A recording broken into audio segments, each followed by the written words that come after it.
Entonces, ¿cuáles son sus estratagemas, astucia y engaño? Si bien ya hemos venido viendo en capítulos anteriores este tema, vemos que son infinidad la forma de estrategias y de engaño que usa Satanás, pero he querido resumir 3 más a las ya explicadas en los estudios anteriores, y una de ellas es mezclar el error con la verdad para que resulte aceptable. Por ejemplo, vayámonos al principio, allí a Génesis capítulo 3, versículo 3 al 5, cuando dice lo siguiente: pero del fruto del árbol que está en medio del huerto, dijo Dios, no comeréis de él, ni le tocaréis para que no muráis. Entonces la serpiente dijo a la mujer, no moriréis, sino que sabe Dios que el día que comáis de él, serán abiertos vuestros ojos y seréis como Dios, sabiendo el bien y el mal. Estas palabras las está diciendo la serpiente astuta. Recordemos, porque después, en el mismo capítulo, pero en el versículo 22, dijo Jehová Dios lo siguiente: he aquí, el hombre es como uno de nosotros, sabiendo el bien y el mal. Ahora pues, que no alargue su mano y tome también del árbol de la vida y coma y viva para siempre. Entonces, acá Dios le está diciendo, he aquí el hombre es como uno de nosotros, sabiendo el bien y el mal. Las mismas palabras que le había dicho la serpiente a Adán y Eva. Las mismas palabras. Entonces, hermanos, por eso estamos viendo cómo Satanás usa las mismas palabras que usó Dios como verdades, mezclada con mentiras. Cuando Dios está diciendo, no coman porque van a morir, la serpiente le está diciendo a la mujer, no moriréis. Más después está mezclando esta mentira con una verdad. Dice, sepan ustedes que sabe Dios que el día que comáis de él serán abiertos vuestros ojos y seréis como Dios, sabiendo el bien y el mal. Una verdad mezclada con una mentira.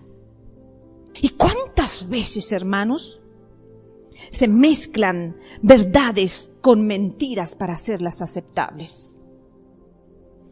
Porque la gente que no tiene mucho conocimiento puede tomar la verdad sin darse cuenta de esa mentira, y ahí está el engaño.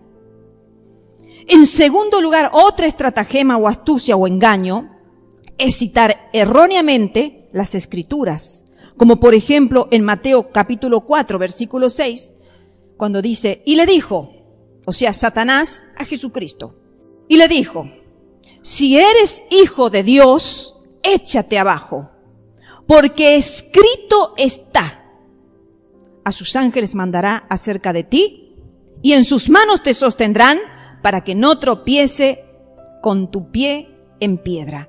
Fíjense en la astucia de Satanás de citar erróneamente las Escrituras, porque aquí no se está refiriendo, está citando el Salmo 91 y el versículo 11 al 12. Si quieres puedes leer los versículos anteriores, también el 10, y puedes darte cuenta que el salmista no se está refiriendo a Jesús, sino a una persona.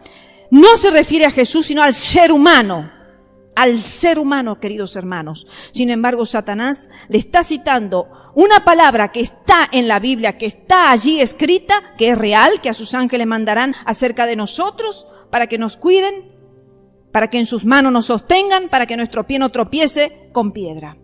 Entonces, queridos hermanos, tengamos cuidado de aquellos que citan erróneamente las Escrituras, de textos fuera de contextos, de tiempos que ya no nos corresponden a nosotros, como por ejemplo, a veces podemos hoy en día, una situación muy presente, que algunos están hablando de que debemos cuidar toda la Biblia con respecto al Antiguo Testamento, por eso algunos están realizando sacrificios de animales, porque era parte de lo que hacían en el Antiguo Pacto.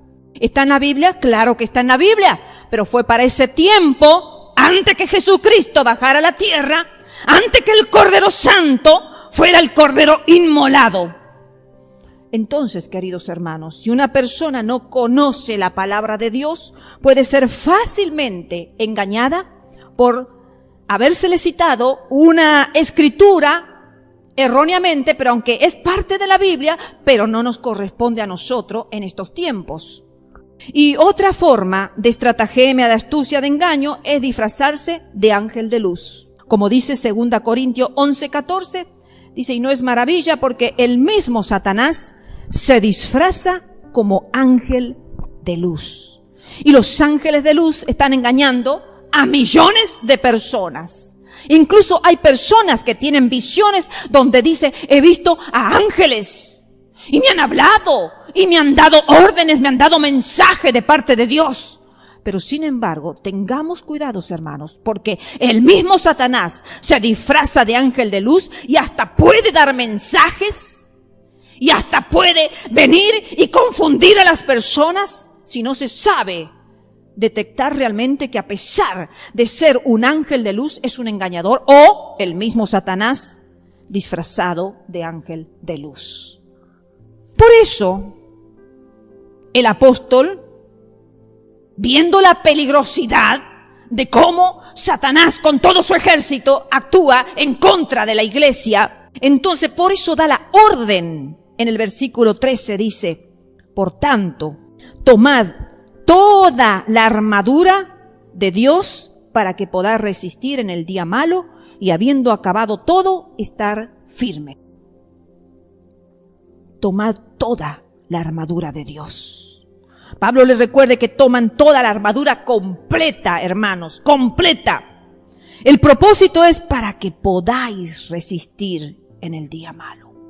Tomar toda la armadura es para que podamos resistir en el día malo, porque sí van a venir días malos. Vamos a tener que vivir días difíciles, vamos a tener que vivir días de aflicción, días de persecución, días de contradicción, días de guerra, espirituales, no solamente físicas. Algunos cristianos las tienen, pero otros las tendremos en el plano espiritual.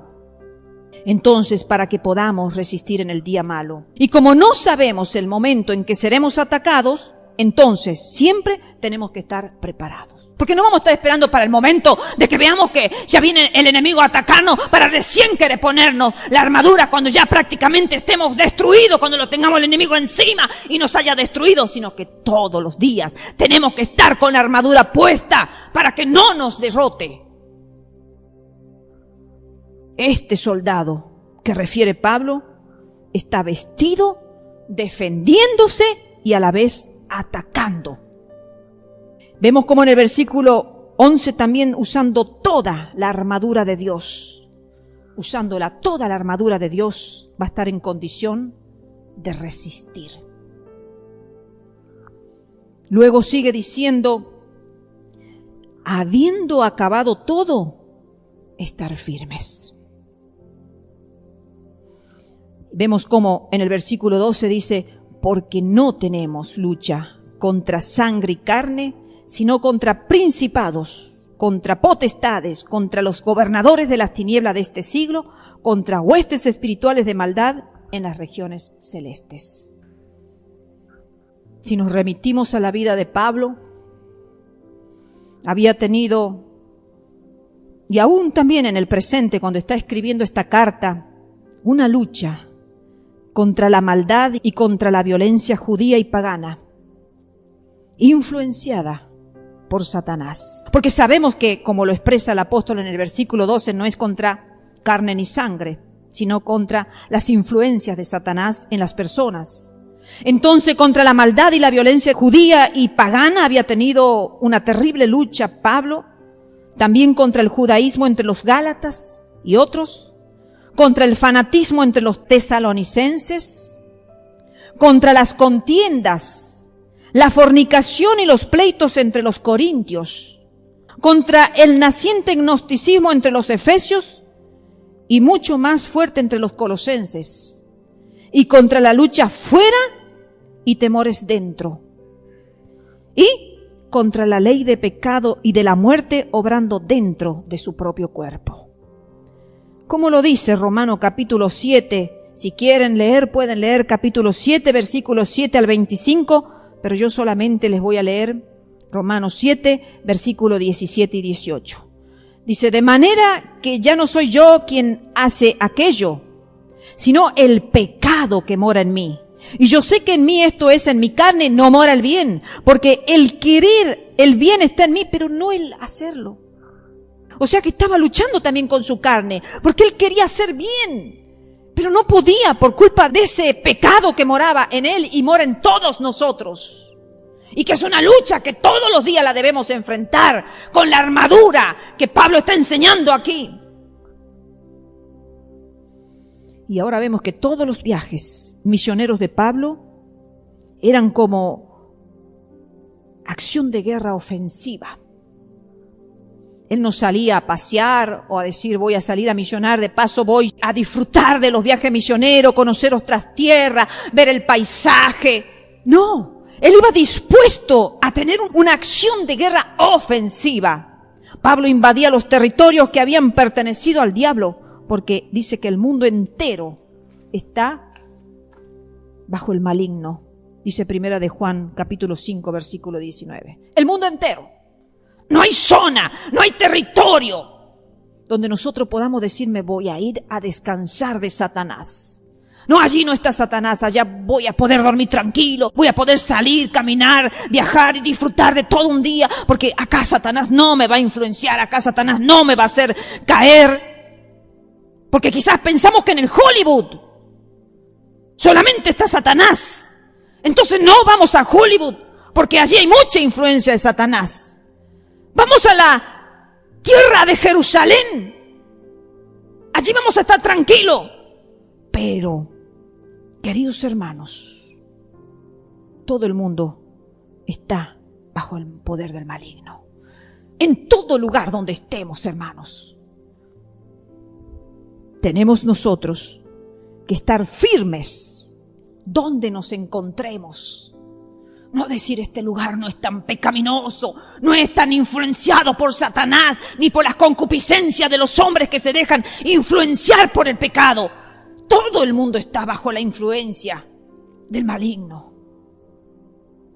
Pablo deseaba realmente rescatar a los hombres del reino de las tinieblas y llevarlos al reino de la luz. Por ejemplo, en Romanos capítulo 1, versículo 3, dice, pero no quiero, hermanos, que ignoréis que muchas veces me he dispuesto a ir a vosotros, pero hasta ahora he sido estorbado, para tener también entre vosotros algún fruto, como entre los demás gentiles. Tener algún fruto, como entre los gentiles. O sea, Pablo quería rescatar por todo lado donde él misionaba, por todos lados donde él estaba, y aún desde la cárcel quería llevar el reino de la luz para conquistar a los hombres, aunque sea, dice, ganar un fruto. Seamos conscientes que la iglesia y Satanás son enemigos, hermanos, enemigos declarados. Se lanzan el uno contra el otro. No vamos a dejar que Satanás nos lance y nos lance y nos lance y nosotros nunca resistirlo. Por eso los creyentes debemos estar equipados. Razón por la que el apóstol describe las partes de la armadura de Dios desde el versículo 14 al versículo 18. Ahora, la pregunta que debemos hacernos es, ¿llevo la clase de vida que me capacita para entrar en la guerra? Porque esta pregunta nos tenemos que hacer. Porque se habla mucho de ser guerreros de Cristo, guerreros de Dios, y esto y lo otro, pero ¿llevamos la clase de vida que nos capacita para poder entrar en la guerra? Bueno, veamos. El versículo 14 dice, estad pues firmes, ceñidos vuestros lomos con la verdad. Ceñidos los lomos con la verdad. Somos sinceros, somos verdaderos, somos genuinos. Para poder entrar en la guerra necesitamos ser verdaderos. ¿O somos hipócritas y mentirosos? Porque entonces no calificamos, no estamos capacitados para entrar en la guerra. Ceñidos los lomos con la verdad. Y luego sigue diciendo, y vestíos con la coraza de justicia. La coraza de justicia, hermanos, representa la vida piadosa, la vida santa y la rectitud moral. Romanos 6:13 dice así: ni tampoco presentéis vuestros miembros al pecado como instrumentos de iniquidad, sino presentaos vosotros mismos a Dios como vivos de entre los muertos, y vuestros miembros a Dios como instrumentos de justicia. No como instrumento de iniquidad, dice el apóstol Pablo. No como instrumento de iniquidad. Presentémonos ante Dios como instrumentos de justicia. ¿Estamos recubiertos entonces con la coraza de justicia? ¿Con una vida piadosa, hermanos? ¿O estamos viviendo una vida mundana, igual que los mundanos? ¿O estamos viviendo piadosamente santos y con una rectitud moral? Vemos que Pablo en otros casos también habla de justicia en otros sentidos. Habla mucho de la justicia Pablo en sus diferentes cartas. Justicia en el sentido ético y otras más, pero en esta carta se está remitiendo a la justicia de una vida piadosa, santa y recta en la moral. Fuera de una vida sin la verdad y sin la justicia, o sea, sin esas dos partes de la armadura, hermanos, el cristiano entonces no tiene defensa contra las acusaciones de Satanás, que todos los días, día y noche está presentándose ante Dios acusándonos a nosotros. Porque si no nos hemos puesto ninguna de esas dos armaduras o partes de la armadura, entonces, hermanos, el diablo va a poder acusarnos y nuestro Dios no nos va a poder defender. Porque Dios respeta la legalidad. Y si estamos nosotros en pecado, no nos puede defender. Por más que estemos en oración, por más que tengamos fe, por más que tengamos la otra parte de la armadura, si hay dos partes que son la verdad y la justicia que están descubiertas, entonces nuestro Dios no nos va a poder defender contra las acusaciones de Satanás. Va a ir Satanás y va a decir: míralo, a tu hijo es un mentiroso. Míralo, a tu hijo no vive en santidad, tiene una moral sucia.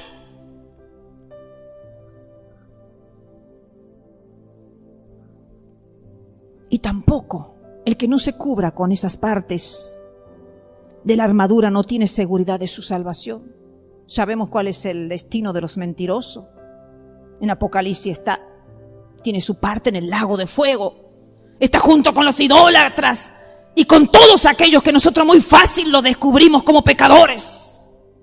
Pero los mentirosos también, los inmorales también, tienen su parte en el lago de fuego, ardiendo. Y entonces no va a poder tener seguridad de su salvación y además va a carecer de poder para el ataque, porque el testimonio de sus labios no tiene eficiencia. Los semejantes no van a llegar a ser ganados para Cristo por su testimonio malo, y el maligno no va a ser nunca vencido por él. No lo va a poder resistir, porque hay pecado en su vida, porque no se ha cubierto, no se ha puesto esas dos partes de la armadura de Dios. La justicia, que es la vida piadosa, santa y una moral recta, en la conducta es una poderosa arma defensiva y ofensiva.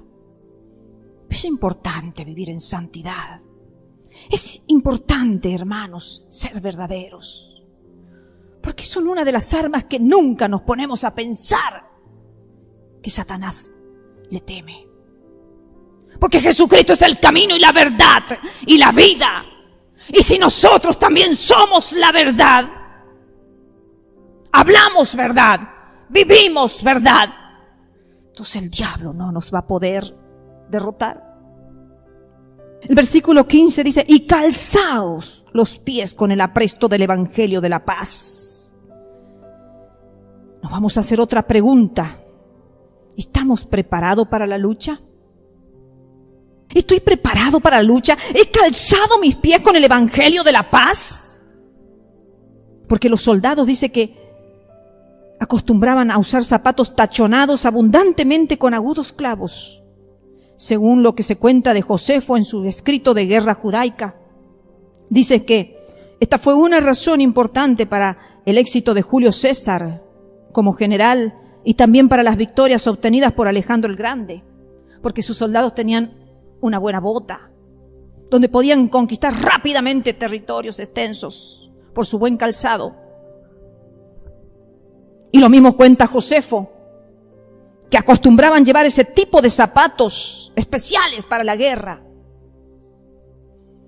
Entonces, hermanos, todo el que experimente la paz, que hable el evangelio, se ha liberado entonces de una enorme carga. Si tenemos el evangelio de la paz puesto como calzado, vamos a vivir una vida de paz y sin cargas. Si el evangelio que se recibe mediante la fe no le da paz, ¿cómo podemos ganar entonces esta batalla? El versículo 16 dice: y sobre todo, tomad el escudo de la fe, con que podáis apagar todos los dardos de fuego del maligno. ¿Somos capaces de defendernos contra los ataques de Satanás? Miren todas las preguntas que nos vamos haciendo. Porque el escudo era como una hoja de puerta que protegía todo el cuerpo, dice, la parte del corazón, los pulmones y otros órganos vitales, contra los dardos sumergidos en brea o algún material similar y que se encendían antes de ser disparado. Entonces, al chocar esto contra los escudos del soldado, sus puntas se embotaban y sus llamas se apagaban. ¿Qué pasaría si no tiene el escudo de la fe? Ese dardo inmediatamente lo mata al soldado. La fe que Dios da permite apagar todos los dardos encendidos del maligno. Por eso es importante, hermanos, crecer en la fe. Leyendo la palabra de Dios podremos crecer en la fe. Pablo menciona estos dardos. A él le tocó vivir muchas situaciones, ¿no? En Romanos 8, 35 al 39, dice: ¿quién nos separará del amor de Cristo? ¿Tribulación? ¿O angustia? ¿O persecución? ¿O hambre? ¿O desnudez? ¿O peligro? ¿O espada? Como está escrito: por causa de ti somos muertos todo el tiempo, somos contados como oveja de matadero. Antes, en todas estas cosas somos más que vencedores por medio de aquel que nos amó, por lo cual estoy seguro de que ni la muerte, ni la vida, ni ángeles, ni principados, ni potestades, ni lo presente, ni lo porvenir, ni lo alto, ni lo profundo, ni ninguna otra cosa creada nos podrá separar del amor de Dios, que es en Cristo Jesús, Señor nuestro. Nada nos podrá separar del amor de Dios si estamos con la armadura de Dios. Y algunos de los dardos encienden dudas. ¿No les ha pasado que a veces empezamos a dudar de algunas cosas que no tendríamos que dudar? Hasta dudamos del amor de Cristo. Pero sin embargo, el apóstol Pablo decía: nada nos separará del amor de Cristo. Pero estos dardos pueden producir dudas, lascivia, codicia, vanidad, envidia y un montón de dardos más. Solamente mirando a Dios y confiando en sus promesas es posible rechazar esta lluvia de dardos encendidas. Porque son lluvias de dardos, hermanos. A veces sí es lindo escuchar hablar de temas que alientan a las personas o de prosperidad, por así decir, no sé qué palabra usar. Porque realmente, sí, hermanos, somos prósperos en el Señor. Pero hablamos también de la lluvia de dardos que tenemos que recibir a diario y resistir esa lluvia de dardos para que no nos separemos del amor en Cristo Jesús. Porque solamente si tenemos la armadura de Dios, podremos resistir como el soldado esos dardos encendidos. El versículo 17 sigue diciendo, y tomad el yelmo de la salvación. La salvación, hermanos, que va a entrar al campo del enemigo, donde los tiene prisionero a las personas, y entra la salvación dándoles libertad. Si no encontramos la salvación, si no nos preocupamos por la salvación, si no llevamos la salvación a las personas, entonces van a haber prisioneros, van a haber cautivos, no va a haber libertad. Tenemos que procurar, hermanos, estar libres y verdaderamente libres en Cristo Jesús. Y sigue diciendo el versículo 17, y la espada del Espíritu, que es la palabra de Dios. La palabra de Dios es la espada del Espíritu, es la voz de Dios, la Biblia completa, hermanos, Antiguo y Nuevo Testamento completo. Se le llama la espada del Espíritu, porque fue dada por el Espíritu, que dice 2 Pedro 1:21, porque nunca la profecía fue traída por voluntad humana, sino que los santos hombres de Dios hablaron siendo inspirados por el Espíritu Santo. Todo lo que está escrito en su palabra ha sido inspirada por el Espíritu Santo. Pero claro, hay personas que hoy en día ya desacreditan toda la Biblia, todo el Nuevo Testamento, que este libro no, que aquel tampoco, que este texto no. Terminan anulando todo el nuevo pacto. Sin embargo, toda la palabra de Dios es útil para redarguir nuestras vidas, nuestras conciencias de obra, de bien y de mal. Toda la palabra de Dios, toda la palabra de Dios es la voz de Dios, que debemos aceptarlas, hermanos. Y luego el versículo 17 dice, el yelmo. ¿Qué era el yelmo? El yelmo protegía la cabeza, era de bronce, de hierro o de cuero. Imagínense, hermanos, si la cabeza no estaba protegida por ese yelmo. Era poderoso la cubierta que tenía el soldado contra los dardos del enemigo. La espada del Espíritu, hermanos, recordemos que es la voz de Dios.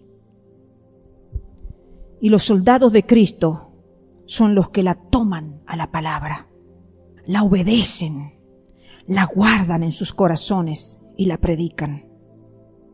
De esa forma, la palabra, la espada, es viva y eficaz, como dice Hebreo 4:12. Pablo y sus compañeros ganaron victorias esgrimiendo, manejando esta poderosa espada. Sí, ellos solamente tenían el Antiguo Testamento y tenían el testimonio de lo que sus ojos habían visto. No tenían todavía la parte escrita, pero nosotros la tenemos, hermanos. Y por medio de esa espada, Satanás tiene que huir. Es imposible que Satanás no huya a través de la espada, que es la palabra de Dios. El versículo 18 dice, orando en todo tiempo, con toda oración y súplica en el Espíritu, y velando en ello con toda perseverancia y súplica por todos los santos. El soldado contra tan grande enemigo nada puede hacer en su propia fuerza. En su propia fuerza no. Por eso, mientras el soldado toma y se coloca cada pieza de la armadura y hace uso de ella, también debe orar, pidiendo la victoria de Dios. Me voy poniendo la armadura y voy orando. Voy pidiéndole a Dios la victoria contra el enemigo. También la bendición de Dios voy pidiendo. La oración no solo debe ser de petición, sino también una oración de confesión de pecado, profesión de fe, para los que quieren aceptarlo a Jesucristo en su corazón como el único y suficiente Salvador. También puede ser adoración, acción de gracias, intersección. El apóstol enseña a orar en todo tiempo. No solamente cuando venimos a la iglesia, no solamente cuando nos vamos a dormir a la noche y ha finalizado el día, no solamente quizás cuando nos levantamos, en todo tiempo, dice. No solamente en las calamidades, en las catástrofes o días especiales, como ha sucedido que se han reunido miles y miles de cristianos en obeliscos, en zonas determinadas para orar, cuando había persecución, cuando habían catástrofes. En todo tiempo. Porque el enemigo no solamente está atacando en los tiempos de adversidad, sino todos los días de nuestra vida. El enemigo no se cansa, ni su ejército tampoco. Como dice el Proverbio 3:6, reconocerlo en todos tus caminos. En todos nuestros caminos tenemos que reconocerlo a Dios, que lo necesitamos. Por eso tenemos que entrar en comunión, en comunicación con Él, para que nos dé la victoria. Y la forma de oración, velando con toda perseverancia y súplica. Porque van a haber momentos de gracia, van a haber momentos de petición, pero van a haber momentos de súplica. Y perseverando, hermanos, todos los días en la oración. Velar es estar alerta. Estoy alerta a ver con qué me sale el enemigo hoy día, con qué estratagema, con qué astucia, con qué estrategia se me presenta. Por eso es que no tenemos que salir muy campante a la calle, tranquilo. Me subo a la moto, me subo al auto, tomo el colectivo, tranquilo. A ver con qué estrategia me puede sorprender el enemigo. Si con un accidente, con una tentación, con un robo, con un pecado de los ojos, del oído. Entonces salgo dispuesto, me pongo toda la armadura. Entonces con toda la armadura salgo dispuesto. Y vengan los dardos que vengan, no me van a voltear. Estoy alerta, estoy orando, estoy velando, estoy alerta. Voy por la calle orando, estoy en el trabajo orando, estoy en la facultad orando, estoy por todos lados orando, estoy cocinando y estoy orando. ¿Por quién debemos orar? Por todos los santos, dice el versículo 18, por todos los santos. Porque era importante que el judío convertido orara por el creyente gentil, el anciano por el joven, el libre por el que estaba en prisión y viceversa. Todos por todos, orando los unos por los otros, hermanos. A veces se cree que el pastor solamente tiene que orar por las ovejas, pero las ovejas también tienen que orar por el pastor. También los pastores, los que están en eminencia, necesitan oración, como vamos a ver aquí con Pablo. En el versículo 19 dice, oren por todos los santos y por mí, a fin de que al abrir mi boca me sea dada palabra para dar a conocer con denuedo el misterio del Evangelio. No, Pablo no se quejó de su situación de cadenas, solo que ya, llegando al final de su carta, en una brevedad, él dice, pide, oren por todos los santos, pero recuérdenme a mí también, como ese líder destacado, prominente, que el Señor lo había elegido. Porque el versículo 20 dice, por el cual soy embajador en cadenas, embajador de ese misterio del Evangelio, de ese misterio del Evangelio. Soy embajador, dice. ¿Qué significa embajador? Representante nacional en el extranjero, diplomático del más alto nivel. Recaía sobre sus hombros una pesada carga de responsabilidad. Sí, hermano. ¿Cuál era la responsabilidad de Pablo? Tuvo que revelar el misterio del Evangelio. O sea que en Cristo hay salvación plena, gratuita, para todo el que lo recibe por fe, para los gentiles y para los judíos, en perfecta igualdad. No que solamente para los judíos, para para los paganos también, para los gentiles también, porque las barreras de separación Jesucristo las derribó cuando bajó a la tierra y murió en la cruz del Calvario. Para no decir que solamente los hebreos se salvan. ¿Qué es eso, hermano? Que si no pertenecemos a una tribu determinada, no entraremos por ninguna puerta, porque no pertenecemos a una tribu. Si Jesucristo es la puerta de salvación, entrad por ella, dice. Entremos por la puerta de salvación que es Jesucristo. ¿Un embajador no es acaso libre? Pero Pablo fue un embajador encadenado, representando al Rey de Reyes y al Señor de Señores con cadenas. Como representante de Dios, presentó la armadura de Dios, del versículo 13 y el 11, que es una armadura defensiva y ofensiva, que la debemos usar, hermanos. Y llegamos al versículo 21 al 24. Dice: para que también vosotros sepáis mis asuntos y lo que hago. Todo os lo hará saber Tíquico, hermano amado y fiel ministro en el Señor, el cual envía a vosotros para esto mismo, para que sepáis lo tocante a nosotros y que consuele vuestros corazones. Paz sea a los hermanos y amor con fe de Dios Padre y del Señor Jesucristo. La gracia sea con todos los que aman a nuestro Señor Jesucristo con amor inalterable. Amén. Conclusión, hermanos. Pablo da una recomendación a Tíquico, portador de estas epístolas que él escribió, la epístola de Efesios, la epístola de Colosenses y de Filemón. Allí en Colosenses capítulo 4, versículo 7 dice: todo lo que a mí se refiere os lo hará saber Tíquico, amado hermano y fiel ministro y consiervo en el Señor. Sí, hermanos, Tíquico fue uno de los íntimos amigos y mensajero muy apreciado por Pablo. Qué importante en el ministerio tener un amigo íntimo y un mensajero apreciado. Fíjense en que Tíquico no tuvo así un ministerio como el de Pablo, ¿no? Pero sin embargo, el ministerio de Pablo en esta ocasión no se podría haber movido si Tíquico no llevaba las cartas de Pablo. El mensaje que hoy estoy predicando no podría llegar a los oyentes de la radio ni a los oyentes de YouTube si no hubiera alguien que lo puede subir, porque yo no sé esa parte, hermanos, hacerla. Por eso es necesario los unos de los otros. Qué importante es tener a nuestro lado personas que nos ayuden a llevar el evangelio. Y Tíquico era muy amado por Pablo. Era oriundo de la provincia de Asia. Acompañó a Pablo en su tercer viaje misionero en una misión de caridad. Estuvo con Pablo en Roma durante su primer prisión y fue comisionado por el apóstol para llevar estas cartas a su destino. Se lo considera un hermano amado, fiel ministro en el Señor. ¿Cómo nos queremos considerar acá en la iglesia, hermano? ¿Qué fama, qué renombre, qué posición, qué esto y qué aquello?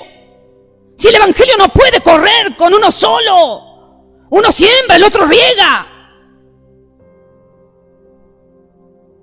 Tíquico llevó un mensaje escrito y oral, informando la circunstancia del apóstol y llevando consuelo a los corazones atemorizados por la persecución y por la prisión de su maestro Pablo, y fortaleciéndolos espiritualmente, como dice el versículo 23.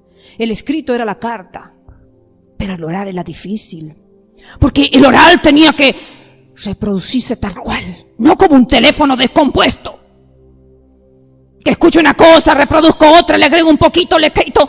Tenían que tener cuidado los mensajeros de llevar el verdadero mensaje oral que tenían que transmitir. Tenían que ser cuidadosos, prolijos, temerosos de Dios, responsables.